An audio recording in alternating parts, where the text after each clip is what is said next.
Good morning, everybody. Welcome back to Cat on Point.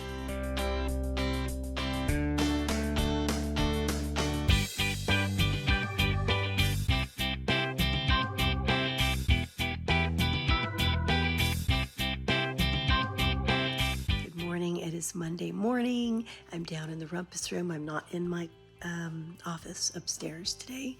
I just wanted to recap the weekend. How did it go? Went very well.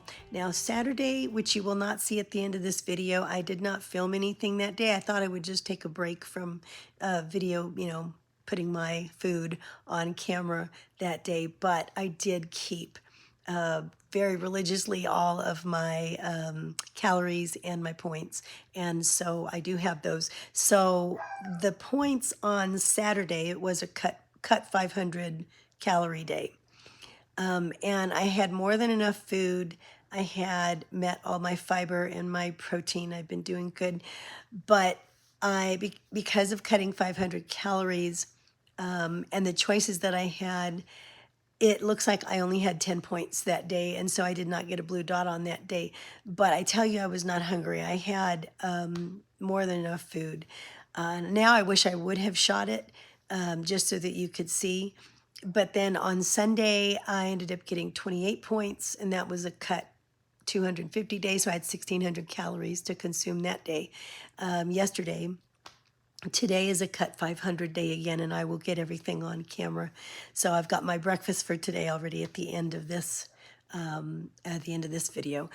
But I really wanted to say thank you for all of the responses on the last video that are still coming in, because I'm having such a marvelous time, guys, in reading your experiences and the things that you're sharing in counting calories, WW points, what that resulted in, drawbacks, benefits, things like that. And when I talk about this, I don't want anybody who's on WW to think that I'm talking negative about it or I'm trying to put it down. It's a wonderful program. It's a great program, and there are a lot of benefits to using that. And I have used it for very many years now. And every now and then, maybe I've tried something different. I always like to try new things, but I always had tethered myself to the program because it was always a good program. And because they're always changing, I always want to see what they're doing next and see if they're making any improvements or anything like that. And so that's one thing that I actually do like about them. I know a lot of people don't like it when they change, but for me, I think it's kind of exciting because I want to see, are they making this change based on recent scientific evidence or new papers that have been, published, or what? Where is this new change coming from? So I'm really interested in that. But I am just so impressed with the wonderful comments that are coming in, and I'm learning so much. I really encourage you to go to my last video where we're talking about either, comparing points versus counting calories, and read those comments. I love the experiences that you guys are sharing, and I really want to tell you, each and every one is so valuable. I just sit there and just soak it in, and I really want to say thanks from my heart for doing that. I am continually fascinated with how the points versus calories look. And I ran into a little bit of another frustration yesterday. Now, I was making those pancakes that you're going to see at the end of this video after we have our chat. And instead of adding sugar, as the person in the recipe adds sugar, she adds like 2 tablespoons. I added 2 tablespoons of sweet leaf, which is stevia and erythritol. And I sweetened it with that. Normally, when I use stevia erythritol, I get like 0 points, right? And so this time it kept coming up as member added information, and I think 1 teaspoon was coming up as 1 point, which I was kind of like, okay, wow, well, that doesn't make sense, But so adding 2 tablespoons into the recipe that serves 2 was giving me 8 points, which was like 4 points each in our pancakes. And the whole pancake serving was like 6 for 5 small pancakes. So that would have taken me up to 6, 7, 8, 9, 10, like 10 for just the pancakes alone with a no calorie sweetener. And that to me, it just didn't seem right. It just didn't set right. And, I know that there's, looking at the nutritional information, I could see there's 4 carbs per each teaspoon. 4 carbs in a teaspoon. And I'm thinking on a no calorie sweetener, it's puzzling. So the sweetener itself is puzzling me. I got it on sale. I don't normally buy that one. Sweet Leaf, again, if you have it, let me know what your experience with that is. And what I ended up doing was when I put it in my recipe builder, and I don't ever do this, I omitted the sweetener from my recipe because I thought I just didn't feel right in counting it. Now I'm going to use the rest of the sweetener because I don't want to waste it. But I probably won't purchase it again until I figure out what's going on with it. I mean, I do use erythritol and I do use stevia, but normally they're not put together, I guess. I don't know. Does that make an extra? I don't know, maybe that's making a carb or something that you count differently. So that was puzzling. But anyway, it's just one of those things on my list of things that I'm writing down that isn't making sense to me. Normally, I wouldn't count it. Okay, and I do recommend a book if you like a lot of plant-based items and you really want to try to use some plant-based recipes. The book that I'm going to show you that I'm using to make the pancakes, I really do like that book. I really do like the YouTuber who produced it. I've followed her for a few years now, and she makes some amazing recipes that are no fat. And again, I do like to use a lot of those kinds of recipes because they're no fat and they're better for you because they're plant-based. They got a lot of fiber and nutrition, and very often they don't use any artificial anything, in them. So they're fun to use. Would I consider, and I know that some people wonder if I would ever consider going back 100% plant-based and not having any animal products. At this point in time, I would have to say probably not. And I mean, I never want to say never because it can always happen. You never know. I do enjoy eating plant-based just because it's high fiber and I'm a carb person. I grew up eating carbs, and we always had potatoes and beans and rice and bread and oats. We had oatmeal, cornflakes and stuff. And we had a lot of this stuff because we had a lot of people in our family. And it was cheaper to feed everybody carbs, and it was, believe it or not, cheaper to eat whole food and whole grains than to buy ready-made foods. So as a consequence of that, we had overall, I think, better health, but because of that. But now I think I've given up.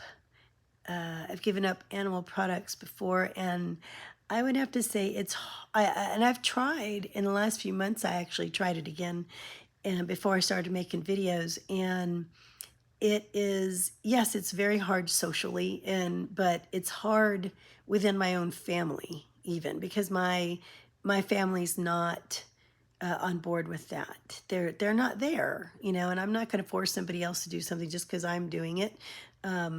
But so it just became a little bit difficult. And then I found also that maybe I was consuming too much fiber at some point. And for my digestive system, it gets hard. It gets hard to process that maybe because I'm getting older. I don't know. So I just found that rounding it out, adding, more protein in. I want to say animal protein because I cannot do soy. So then it becomes increasingly hard to add protein because you end up, relying on beans. And again, you get into the fiber difficulties of having to process all that.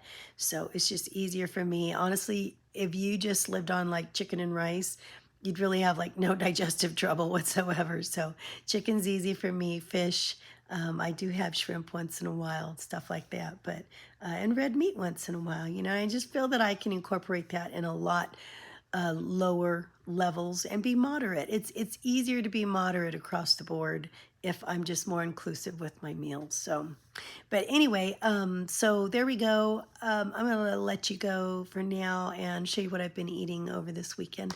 And I hope you have a wonderful day. I will check in with you guys soon. Good morning, everybody. It is Sunday morning, and I'm going to be making some blueberry vanilla pancakes for my family. These ones are no fat. They're very dense, but they are good, and they do keep you quite full. They're over 300 calories for the 5 small pancakes. And again, like I said, they're going to be very filling. It comes from Plantifully Lean by Kinky Nelson, and she is a plant-based I want to say cook, chef, whatever you want to call it, YouTube artist. And I've followed her for a very long time. And she's got a great book. There's another recipe in here I might make for you sometime. It's a cheese sauce recipe. Here it is that she makes. And it is amazing. It is so amazing. It does have a little fat because I do make it with some cashews, but it's just grand. All right. I'm going to have 2 of these Butterball turkey bacons. They are, I believe, 30 calories a piece, I think. And so hubby and I are both going to have those pancakes, my blueberry compote, 2 egg whites, and 1 egg for breakfast.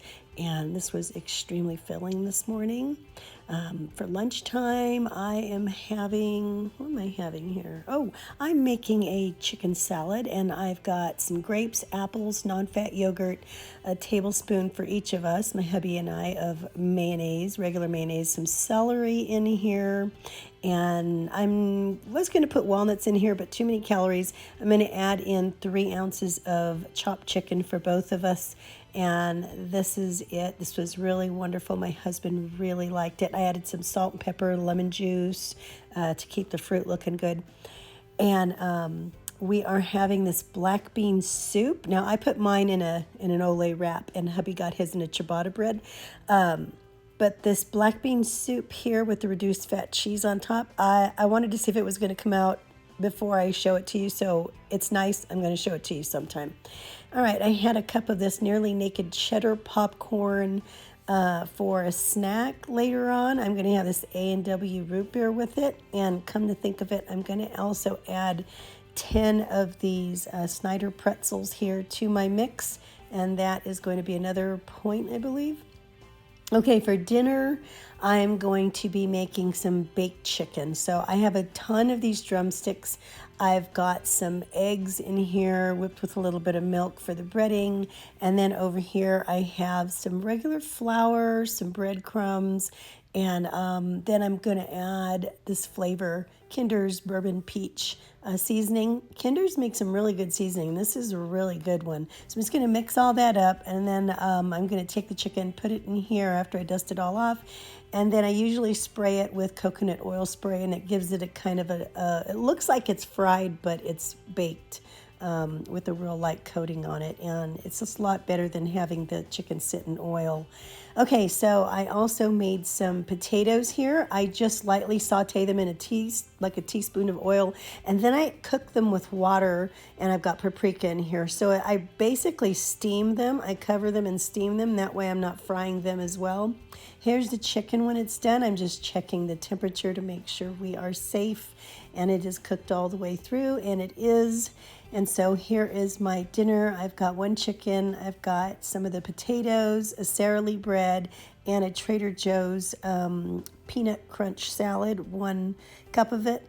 And then for breakfast the next morning here, I am having making a smoothie out of half of a scoop of the whey protein powder, a cup of strawberries, 2 cups of spinach, a cup of almond milk, and then I've got 2 egg whites and 1 egg and my toast.